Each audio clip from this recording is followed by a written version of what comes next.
Setiap kita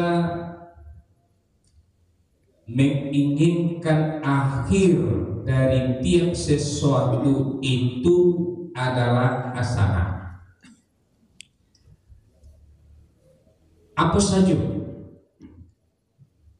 kita menginginkan akhirnya itu elok, akhirnya baik. Di sekolah saja Bapak dan Ibu pasti menginginkan akhir yang baik, dapat ijazah, dapat nilai. Adalah akhirnya baik, dikeluarkan dari sekolah, kan baik. Ya. Ada nggak seperti itu? Ada. Dikeluarkan dari sekolah. Kita main di SMA di man model dulu. Di mana sekolah man model? Kita main dapat tuh awak dikeluarkan dari sekolah. Nah, itu su'ul khotimah. Dan juga di dalam rumah tangga pun kita menginginkan akhir hasanah. Ya. Kena diekspos di media sosial, kemudian media cetak, kemudian di media layar lebar, di TV, sangat happy, sangat gembira, sangat mesra. 3 bulan sudah itu selingkuh, cerai. Su'ul khotimah. Dan kita sebagai seorang umal atau alim, maka raja bisa tetapi apakah sebagai pegawai, kemudian pekerja kasar, pencuci piring, kemudian laundry, guru, kita ingin juga berakhir dengan baik. Kalau akhir dengan baik kan cek. Bukan rajo dulu mah itu alim. Ini mana rajo lagi? Bukan dipecat baru satu lu korupsi seketik. Su'ul khotimah. Nah, di dalam perjalanan hidup kita menuju ke akhirat, kita juga menginginkan husnul khotimah. Nah, ada orang yang ingin nabo nanti kau dapat di akhir hayat ambo mati tajamkang lagi, mati nak elok. Setiap kita menginginkan husnul khotimah, sehingga kita selalu berdoa dan berdoa kepada Allah Subhanahu wa Ta'ala, Allahumma khtim lana bi husnil khatimah wa la takhtim alaina bi su'il khatimah. Ya Allah, akhirilah hidup hamba dengan husnul khatimah. Jangan engkau akhiri hidup hamba dengan su'ul khatimah. Kan permintaan kita. Bapak dan Ibu sidang rahimahullah, memang banyak juga kita temui orang-orang alhamdulillah akhir hidupnya husnul khatimah. Ya, ada seorang syekh sedang menyampaikan pengajian, kemudian pingsan, jatuh, pergi. Ada kita cari rekaman TV seseorang yang sedang sholat, sujud, pergi, husnul khotimah. Kemudian ada pula seorang ibu-ibu yang membaca Al-Quran yang sakit, kemudian diminta kepada anaknya, nah, tolong cari catatan mama di lemari. Cari dia nanya, apa catatan yang terakhir? Kata anaknya, surat Al-Falaq. Nah, ibu ini langsung membaca Qul a'udzu birabbin nas. Kemudian sampai akhir, kemudian meninggal husnul khotimah, khatam Al-Quran. Bapak dan Ibu sidang rahimahullah. Oleh karenanya kita khawatirkan ada beberapa kelompok mereka ini dikhawatirkan meninggal dalam keadaan su'ul khotimah. Siapa mereka? Yang pertama sekali dikhawatirkan meninggal dalam su'ul khotimah adalah seseorang yang suka melalaikan sholat atau orang yang melalaikan sholat. Lalai sholat. Dalam sebuah hadis Rasulullah Shallallahu Alaihi Wasallam bersabda, "Sholatul maktubati awalu ma yuhasabu bihil abdu yawmal qiyamah, fa in sholahat sholaha sa'iru a'mali, wa in fasadat fasadat sa'iru a'mali." Yang akan pertama dihisab amal seorang hamba, kata Nabi, di akhir nanti adalah sholat. Fa'idha sholaha, apabila sholat itu bagus, apabila sholat itu baik, sholat sa'iru a'mali, sa'iru a'mali, maka baiklah seluruh amal perbuatannya. Jadi nampaknya kunci ibadah yang akan diterima Allah itu sholat itu. Kalau sholat itulah bagus, maka sholat sa'iru a'mali, maka baguslah seluruh amal ibadahnya. Tentu diperhatikan dari awal, diperhatikan untuk yang sempurna. Ya, karena dulu orang tuh wudunya tidak diterima, mungkin rawinya baca, mungkin tangannya bakokte. Ya, jadi rawi baca itu tuh sholatnya pasti tidak sah. Apalagi seandainya melakukan sudah bermimpi, kemudian harus mandi. Mandi itu menyampaikan air dari ujung rambut sampai ke ujung kaki. Rawinya tidak sentuh oleh air karena baca. Kemudian kukunya tidak kanan dia karena baca. Ketikunya berwudhu berarti tidak sempurna anggota wudhu. Ketika wudhunya tidak sempurna, sholatnya tidak sempurna. Nah, kemudian juga memperhatikan terkait tentang syarat-syarat sholat. Menutup aurat dari ujung kaki sampai ke ujung rambut. Kalau kini bagi ibu-ibu aman. Kalau jim apa namanya, wanita Indonesia itu paling banyak memakai pakaian ketika sholat. Beda negara lain. Ya, pakailah sudah pakai oro, pakai baju, pakai gamis, kemudian pakai sarung, pakai talakuang, pakai lengkap. Nah, negara lain enggak. Sehingga kalau seandainya papa pengusaha talakuang ya jual kapolek ke Eropa, nggak laku. Kalau negara lain itu cukup pakainya aja yang pakai langsung salat sekali. Kalau ibu kena, kalau awak kena, pakailah tulang.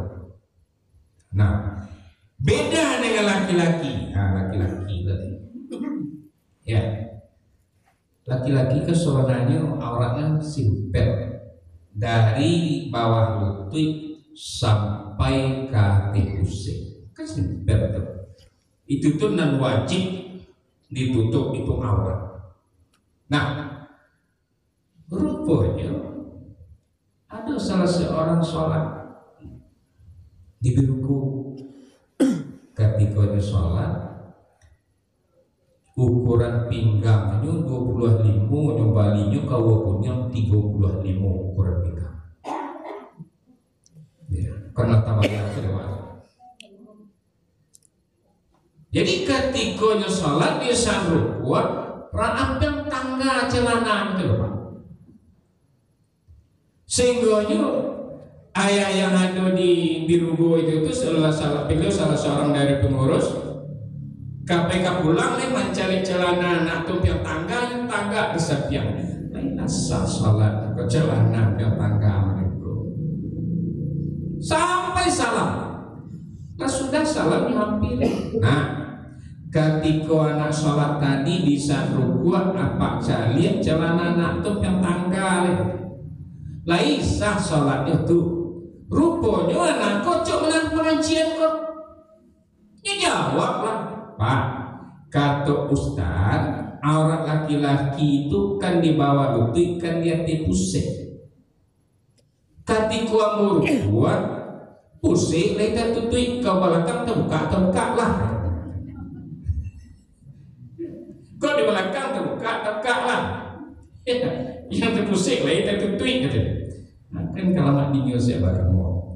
Bagaimana cara sholat seperti itu? Maka yang heran bahwa Allah mengancam orang yang sholat itu masuk neraka wir. Karena banyak masalah.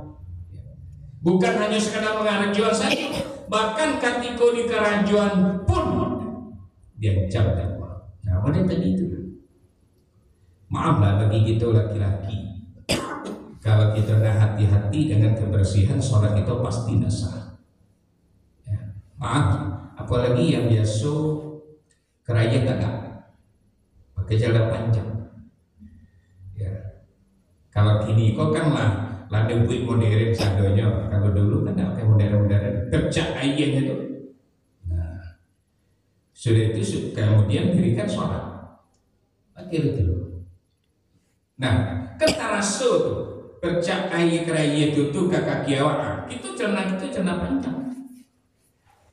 Jadi jago kebersihan itu untuk supaya kita tidak dinyatakan nanti di akhir hidup awak sholat tetapi indah dianggap sholat.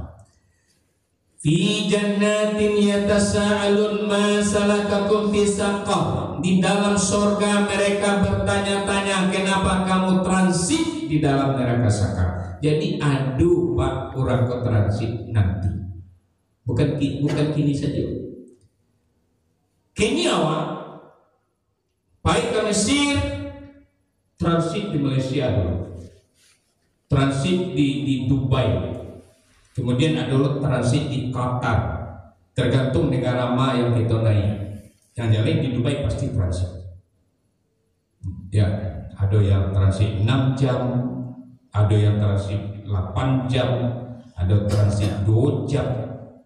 Nah, kalau seandainya kita pergi ke Makkah atau pergi ke Mesir, transit di Dubai lama, karena airport internasional.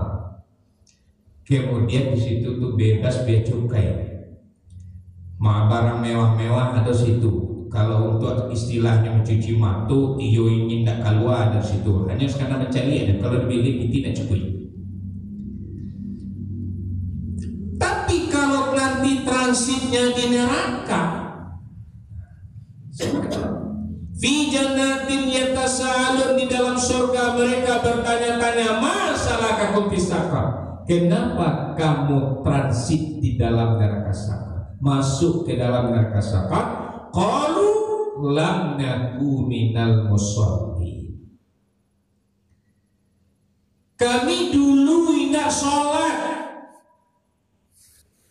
Kalau rakaat jali ada siapa? Ya. Berarti kurang beriman. Orang yang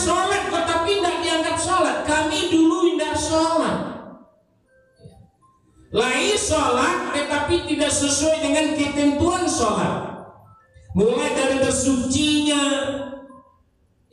syaratnya. Makanya kalau kami memberikan bimbingan manasik haji itu Pak, memang kami tegaskan dulu tentang kebersihan, terutama masalah ibu-ibu. Masalah kebersihan itu dulu. Kenapa?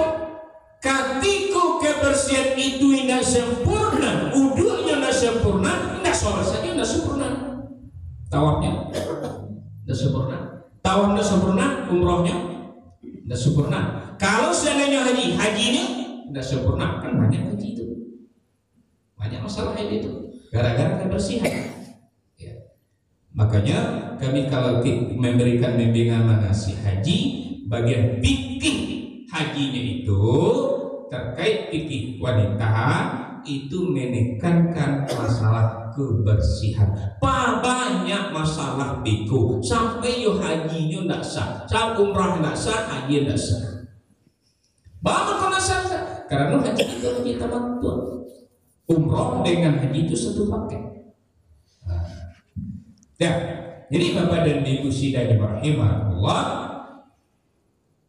kenapa transit di dalam neraka safar?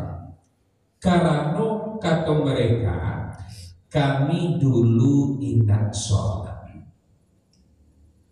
walam nakun imul miskin, dan kami indak magih makan orang miskin.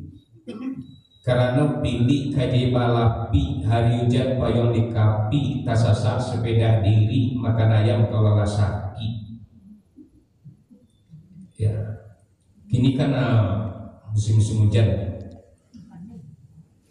Patah hujan tadi hujan loh. Nanti hujan sih kok. Nih, pada panjang hujan jadi patah hujan. Nah, tibulah papa kamu saja, lari-lari kamu saja, pasang. Bama kau basah-basah ya Pak Ma payung, nyukaluan di jaketnya kau payung nggak? Bama kau nama pakai payung baru babandi baru. Aku dari itulah kalau orang pilih itu Pak, biarnya basah daripada payungnya basah disebabkan payung itu baru babandi. Ya. Cinta dulu yang ada kendaraan kok, aduh tuh, kemudian pergi kemana-mana, ya enggak, tiba di kantu ala basah, mama kok basah-basah, Pak motor baru cuci baru, itu tuh,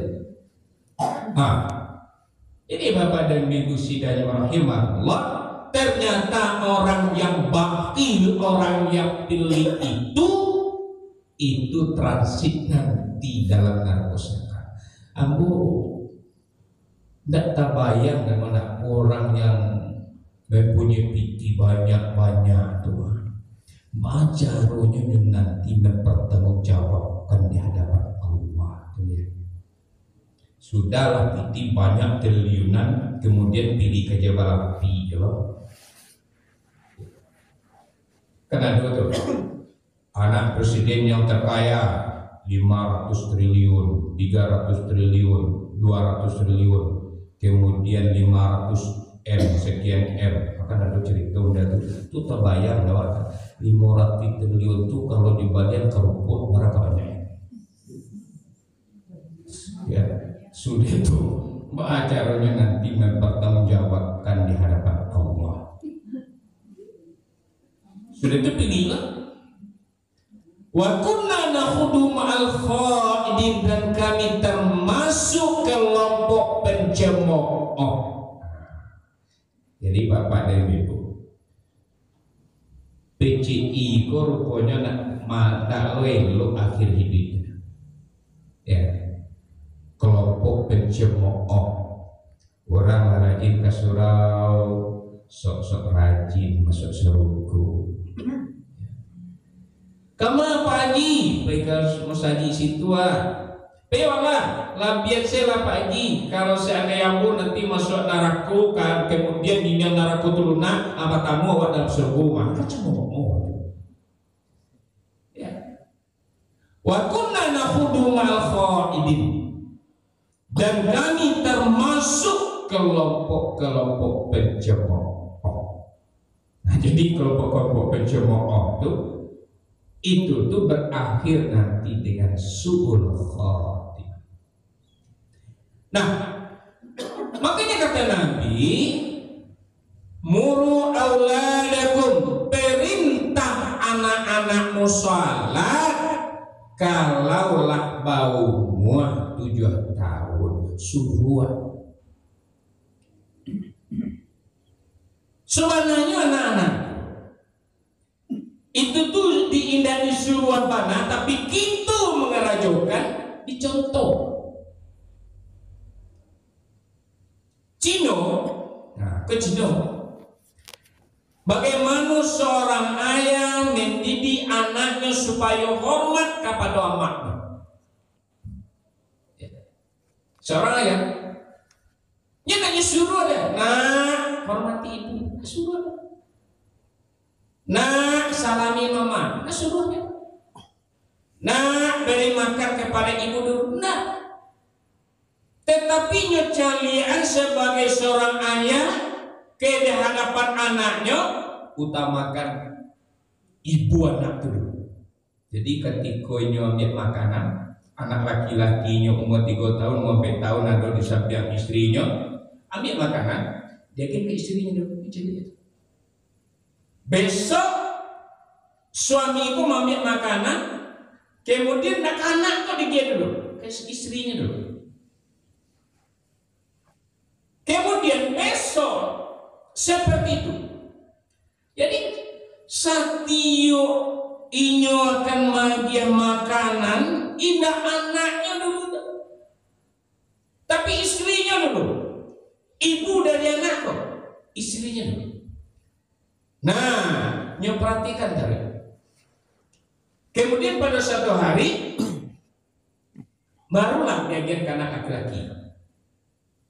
Nyoagian ke anaknya, apa yang dilakukan oleh anaknya sebagaimana yang dilakukan oleh ayahnya dulu. Ketika dia gen penyo, nyambil makanan tadi, nyoagian kamarnya. Bapak kau nyoagian kamarnya, ayahnya memperlakukan seperti itu. Contoh, nggak suruh ada, nyolakukan, sehingga anak kau contoh. Ambo pernah jadi guru TPA dulu ketika sekolah.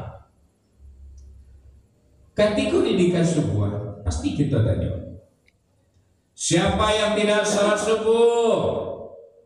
Angkat tangan, jujur. Oke, 1, 2, 3, 4, 5. Wah, boleh orang. Kenapa nggak salat subuh? Tak kalau. Mana salat subuh? Tak kalau. Mana salat subuh? Tak kalau. Pas salat subuh? Tak kalau. Nah, lihat orang menyakuan. Ini kewan saja nak sholat depan. Ayah saja nak sholat dan dusta. Jadi rupanya yang nak sholat, kok kerana orang kaya nak sholat. Bangun pada salat subuh tak kalau. Nado dijaga orang kaya, orang yang saja nak sholat. Nah, jadi Bapak dan Ibu sidang rahimahullah, kalau orang kaya sholat, ajalah kan kini itu kan dengan ada media kok. Tampak lewat kasadonyo anak kete yang tak biasa mencari ayahnya sholat dengan sholat jahat, walaupun tak tajawi dia nyebaco, yang penting ayo kan nyebaco. Karena ayahnya melakukan sholat. Ia sendiri nak tahu kan nyebaco, yang penting ketika sholat itu pulang sholat. Itu yang nampak. Perintah anakmu sholat, tujuan praktekkan. Kalau seandainya seperti tadi kita sebagai guru TPA tanya murid awak, "Bapa kau nak sholat?" Orang dewa nak sholat do. Ayah apa? Ayah awak nak sholat. Mama nak sholat. Selesai.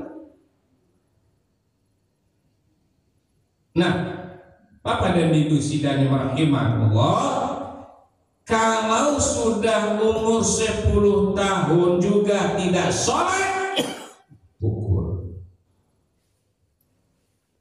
Itu ajaran Islam. Pak, Ibu, kalau ada ibu-ibu guru TPA, guru, ini pukul memukul tuh urusan revisi.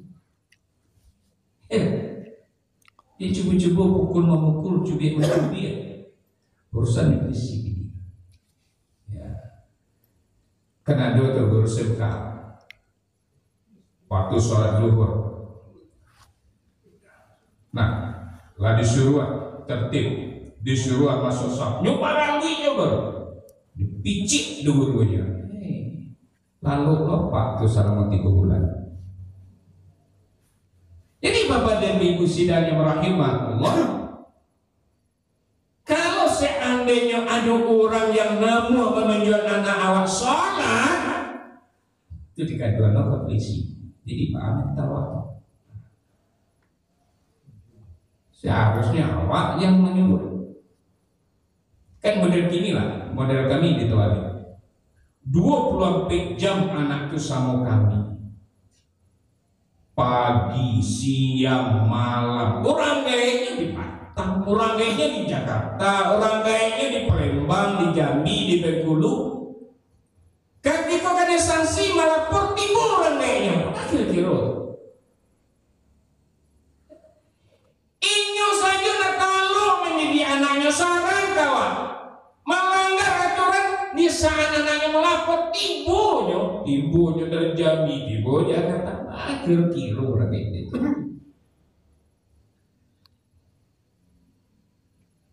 Makanya Syekh Abdul Qadir Jailani ketika beliau mendidik anak murid itu dengan akhlak, sopan kepada guru, santun kepada guru, dan beliau selalu meninggalkan makanan untuk murid-murid beliau.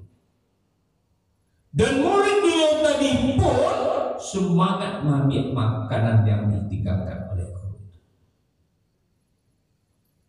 Apa saja yang diperintah oleh guru, muridnya tadi patuh. Ada yang melapor kepada salah seorang wali murid bahwa anak engkau diperlakukan seperti budak, gurunya menyuruh sembarangan makan makanan siso. Biar aku ayahnya tibu ya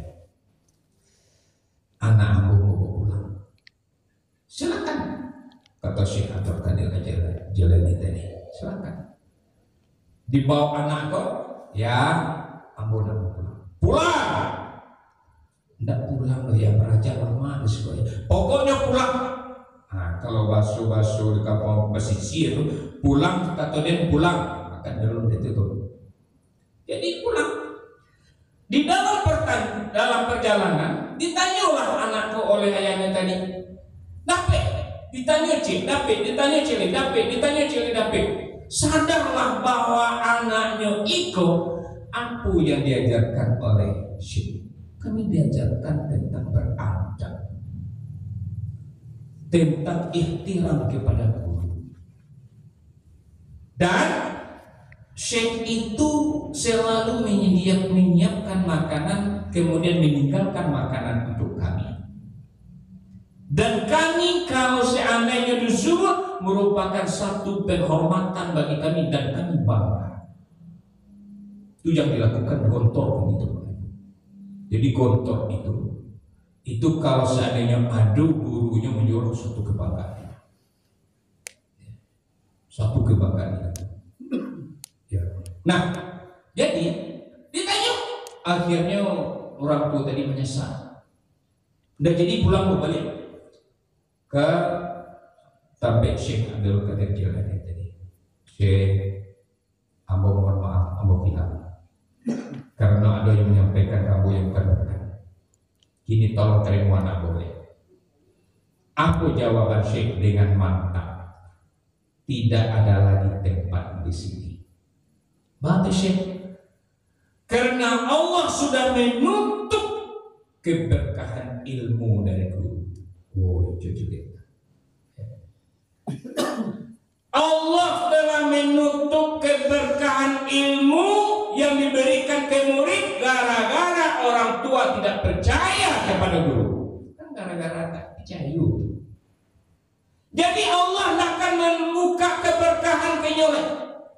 Karena al-ilmu itu nurun, adalah cahaya, dan Allah tidak akan memberikan kepada orang yang tidak percaya kepada.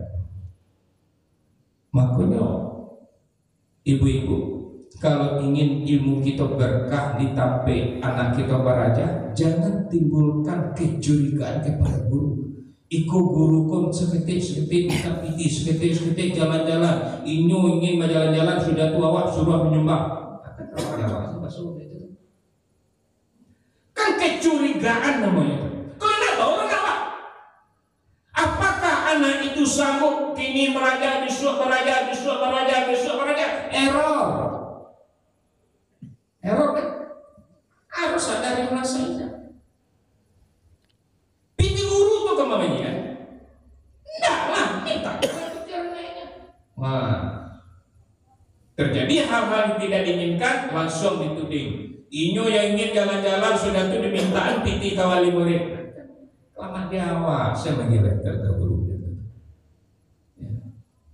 Bagaimana Allah akan memberikan keberkahan ilmu kalau seandainya bahasa orang tua kepada guru seperti itu?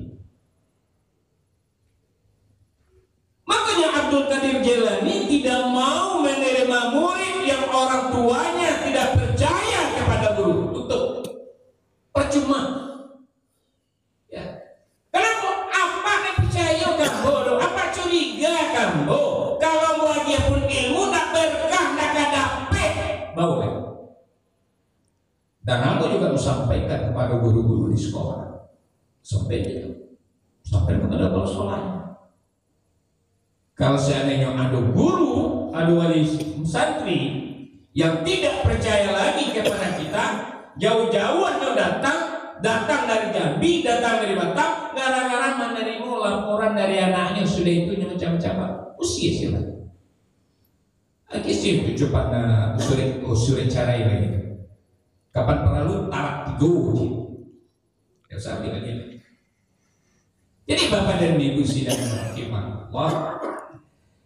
Oleh karenanya sekali lagi Pak dan Ibu, kalau seandainya kita tidak mampu untuk mendidik, apalagi seperti tadi menyuruh sholat, aduh guru TPA, aduh guru TPQ, aduh guru sekolah menyuruh anak awak sholat, itu daerah dulu padahal kewajiban awak. Kini kan hampir seluruh sekolah itu kan mengajak karakter minimal sholat zuhur diperhatikan. Minimal, beda dengan pondok. Kalau pondok memang sholat kelima waktu diperhatikan. Tapi kalau sekolah-sekolah non asrama minimal sholat zuhur itu diperhatikan. Nah, ketika ada seperti kasus tadi seorang murid SMK kemudian ruku imamnya masih balalia baru dijewer di gurunya, bermasalah dulu. Ya, nah makanya sholatnya sudah sempurna. Ya, kalau SMA itu tuh lah balik atau belum? Allah, itu masih balik baru.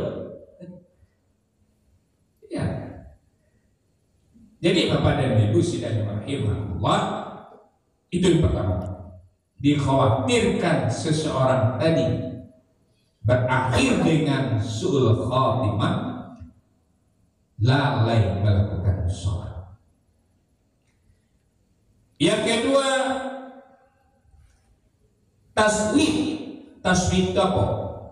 Suku menunda taubat, saupa nanti beko ke beko. Umur 80 alun sholat lalai beko lah, bertobat lalai beko lah, beko ke beko. Kalau dikaton kapianya berang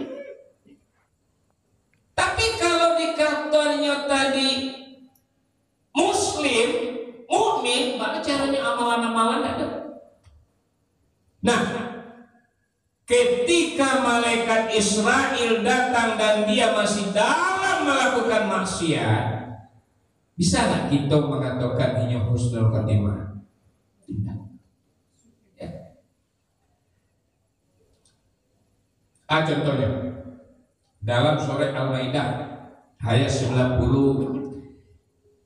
ya a'udzubillahi minasyaitonir rajim, bismillahirrahmanirrahim. Ya ayyuhalladzina amanu innamal khamru wal maisiru wal ansabu wal azlamu rijsum min amali syaitan fajtanibu. Hai orang-orang yang beriman, sesungguhnya khamar,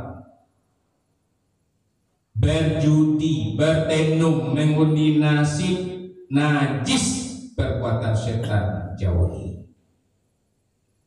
Khamar, minum khamar, mabuk tadi.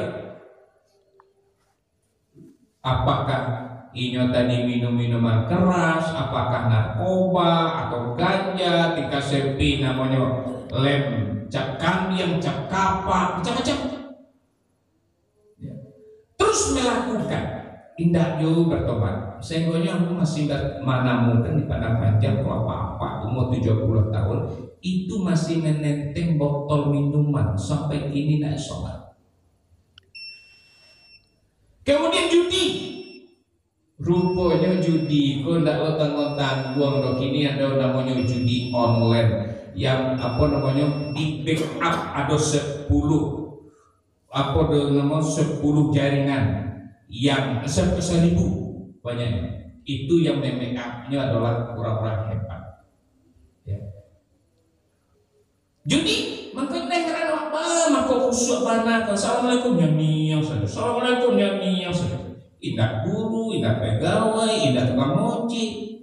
Kira kadang-kadang judi online. Jawab tak tahu. Jawab tak tahu. Tidak pandai berjudi online itu. Ya. Jadi Bapak dan Ibu sidang rahimahullah, terus berjudi. Kalau di kampung dulu ada orang yang sedang sekarat, Pak. Kemudian mintanya, kalau dulu kan ada judi online yang dulu koa, ya, remi. Jadi ketika sakit itu, ini minta iu. Di pesisir kan ada pantai itu orang melo kopi satu pagi itu iu.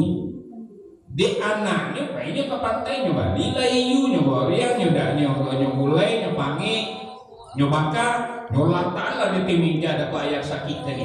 Yang ayah ke iu itu datanglah kawannya. Secari ikan iu banyak, gulai goreng pangi. Nah, indah iu iko diminta di ayah kalian, kodo iu aja minta tuh Pak, keluar sakunya. Iu iko kira koa, iu iko ya, baru meninggal.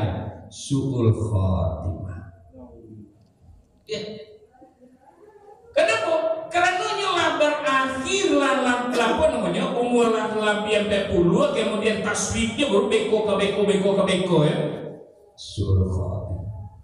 Jadi Bapak dan Ibu sidang rahimahullah, dan kita menginginkan husnul khotimah, jangan ditunda-tunda. Untuk berbuat baik jangan bertunda-tunda, jangan ditunda-tunda. Apa saja kalau itu untuk berbuat baik kita segerakan, termasuk sholat kita segerakan. Jadi tidak waktu tunda-tunda supaya wajah selesai. Ya, ini Bapak dan Ibu, insya Allah minggu bulan depan kita lakukan. Dan kita selalu berdoa kepada Allah agar kita berakhir dengan husnul khotimah. Allahumma khtim lana bi husnil khotimah wala takhtim alaina bi su'il khotimah. Wabillahi taufiq wal hidayah.